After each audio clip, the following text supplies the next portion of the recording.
My name is Paul Kaplan, and this is another talk in the series on Judeo-Christian resurgence. Some of the material in these talks is included in our book, God versus the Left, which is available from Amazon. This book can provide the entire picture of how we reached our current gloomy situation and what we need to do to get out of it. And also, please don't forget to hit the subscribe button in case someone decides to ban these videos and we have to fall back on email. And lastly, if you want to join those who are actively working to restore our Judeo-Christian values, then please visit our Patreon site and help us with your financial support, however small. So let's get started with the talk. So we, the Jewish people, have had no God, no guts, and no glory for almost 2,000 years. Ever since our corrupt Pharisee rabbis acted in collusion with cynical Roman occupiers to replace the simple and powerful oral law, the oral law by which Moses explained the Ten Commandments. And these people replaced it with the gigantic sea of rubbish known as the Talmud, which they then claimed was in fact the real oral law. In other words, the real oral law was the junk they created and not what Moses created. So this rabbinical ocean completely obliterated the national spirit that Moses and the elders had managed to build. The Talmud has never been the oral law because the genuine oral law was intended to explain the commandments. It was simple and powerful, and it enabled the Levite rabbis to hammer the intentions of the Ten Commandments into the Jewish people. The genuine oral law made Israel into a nation such as had never been seen before and has never been seen since. The genuine oral law made the covenant as simple as could be, and everyone understood what the covenant was meant to do. The genuine oral law was certainly not the colossal ocean of garbage known as the Talmud that our rabbis want us to study for our entire lives. The Talmud is a rabbinical abomination that completely destroys the power and simplicity of the Ten Commandments. And Moses always knew that our own stupidity would eventually complicate and destroy the great blessing that had set us apart from all other peoples. And this is what Moses said in Deuteronomy 30:11. He said, "For this commandment which I command thee this day is not hidden from thee, and neither is it far off. It is not in heaven that thou shouldst say, Who shall go up for us unto heaven, and bring it unto us that we may hear it and do it. And neither is it beyond the sea that thou shouldst say, Who shall go over the sea for us and bring it unto us that we may hear it and do it. But the word is very nigh unto thee in thy mouth and in thy heart, that thou mayest do it." That's what Moses said. And we still have no need of an army of rabbis to explain the Ten Commandments. We had the oral law, and now we don't. And that's what we need to understand. But the Pharisee rabbis and their Roman cronies were driven by greed for money and power, and they would eventually destroy the clarity that Moses had passed on to us. And those same people would bring us crashing down and turn us into the most hated people on earth. These people, these Pharisees, would turn our simple wisdom into the huge Talmud sea of trash that has completely swamped the simple, basic bedrock values that had preserved the nation for 1,300 years, no matter how far we wandered from the straight and narrow, which we often did. And without these bedrock values, we became the ignorant fools who were scattered to the four winds for 2,000 years. And even though we've slowly begun to collect our wits via the state of Israel, we are still the same godless buffoons who have no bedrock values, and we still infuriate the entire world. But imagine how different we would be if we still had the same grip of the 10 Commandments we had before the Talmudic rabbis took them away from us. Imagine when we still had the oral law, how the ancient Levites might have taught us. For example, the 5th commandment, let's take that. Honor thy father and mother. A good example. Obviously, the oral law of Moses was 100 times better than this miserable attempt, but let's at least try to remember the simplicity we once had and try to imagine what it must have been like.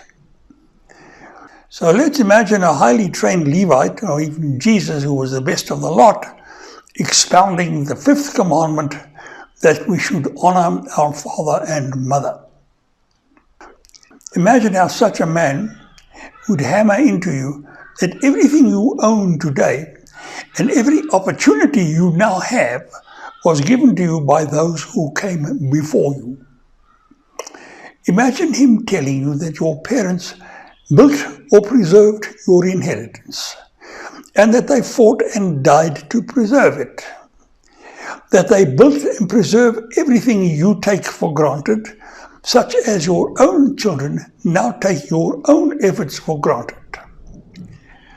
Imagine how you could hammer into your own children that they are being handed your transport systems, your technology, your medical science, your police, your education systems, your financial facilities, your international trade arrangements, your banking systems, and your bedrock moral values, and everything else. And that they are to look after these things and hand them on just as you are doing now.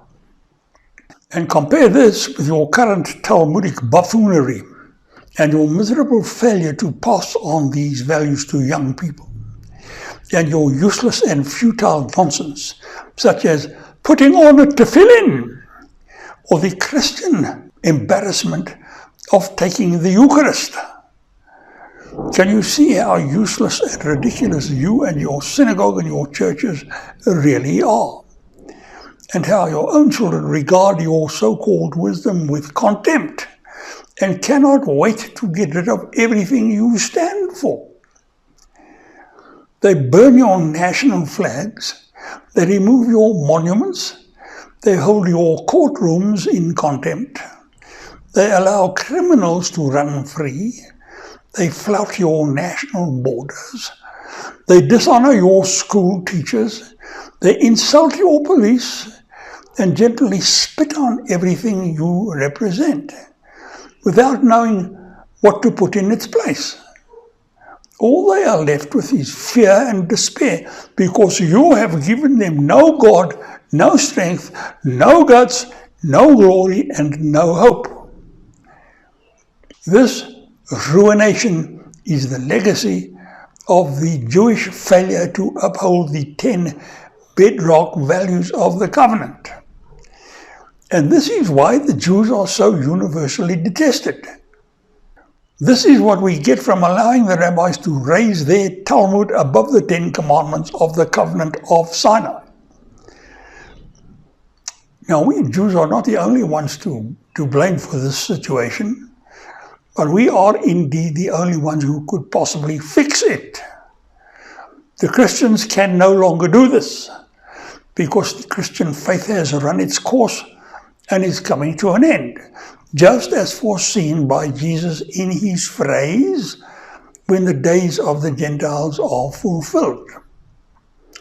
Of course, the Christian clergy would have its followers believe that when Jesus referred to the days of the Gentiles being fulfilled, he meant that the whole world, including the Jews, would eventually accept Christianity as the one true faith.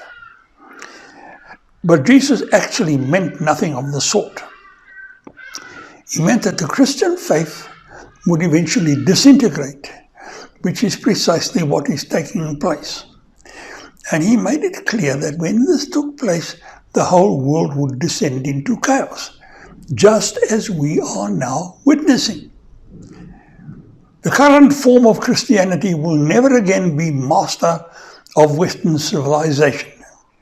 Those days are over, and Christians have to accept this hard fact so that they can take the next step, which will become clear from events about to take place among the Jews. And this next step will be the long-awaited realization of the intentions of Jesus. And this event will be known as the Second Coming. And it will guide Western civilization into a new and golden age. And just because the Christian faith is on its last legs, that doesn't mean that Jesus himself is no longer relevant.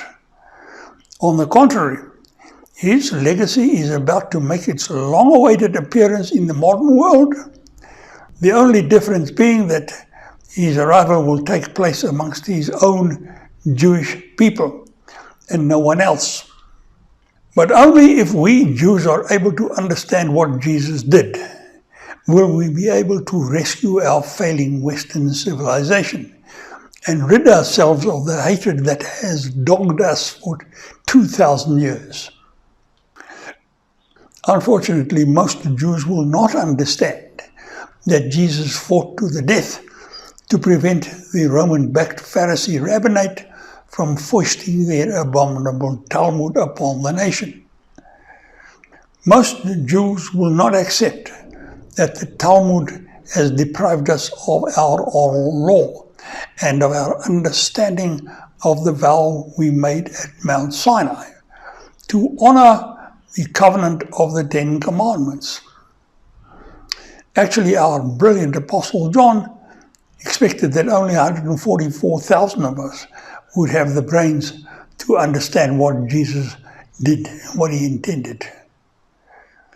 At any rate, the fateful battle against the Pharisee rabbinate is at hand, and at stake will be the covenant of the Ten Commandments and the destiny of the human race. But that's another story for another talk. Now, if you generally agree with this video, then you will certainly agree that this viewpoint must be made known as widely as possible. The enormous power of the internet can and should be harnessed by godly people. And if we do that, the left will not be able to do anything about it. However, internet publicity costs money.